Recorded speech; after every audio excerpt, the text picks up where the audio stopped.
السلام عليكم. الفنان فضل شاكر يسلم نفسه للجيش اللبناني. فضل شاكر كان لاجئ في مخيم عين الحلوة على مدى بفتكر 13 سنة، على خلفية الاشتباك اللي صار بين جماعة الأسير والجيش اللبناني في عبلة. هالاشتباك هذا كان كمان في وقيعة من حزب الله بالموضوع. حزب الله كان يهيمن على المحاكم بلبنان، المحاكم العسكرية، ويهيمن على دوائر الدولة بشكل عام. وجماعة الأسير كانت اتشكلت بسبب اللي مر عليه جماعة السنة بلبنان وبالمنطقة.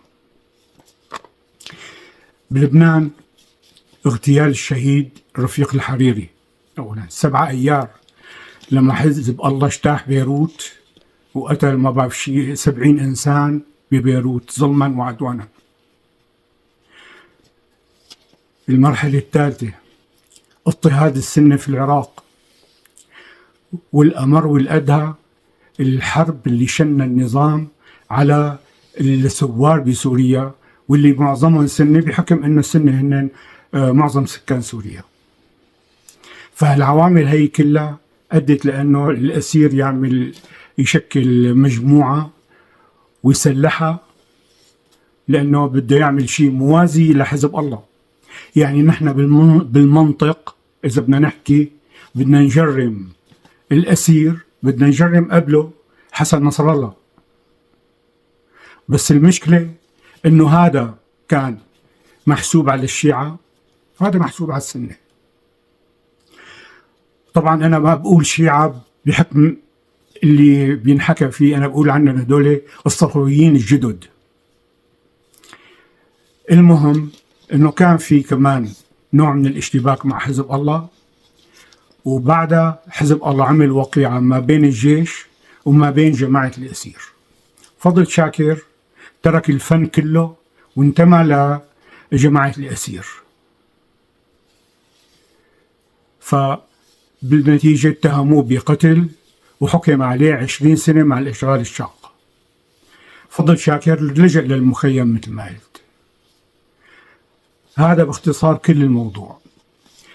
في الفترة الأخيرة أصدر مجموعة من الأغاني كانت بالنسبة للوسط الفني كاسحة، وكل أدواته هن كاميرا عم تسجل، فرقة موسيقية، بجوز هي يكون الفرقة مطابقة ما بين الصوت واللحن اللي عم يكون بفرقة موجودة خارج المخيم، ما بعرف يعني التفاصيل الفنية.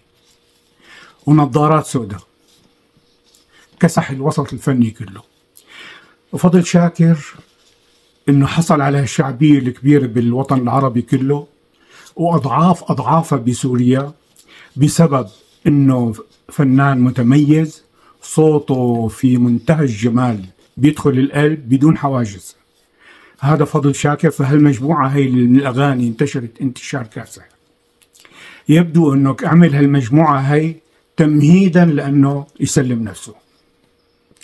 تسليم نفسه أنا ما بعرف، بعتقد أنه هذا تم من خلال صفقة، وما بعرف هلا بدنا ننتظر الفترة القادمة أنه شو حيصير إطلاق سراحه أو لا، ما بعرف.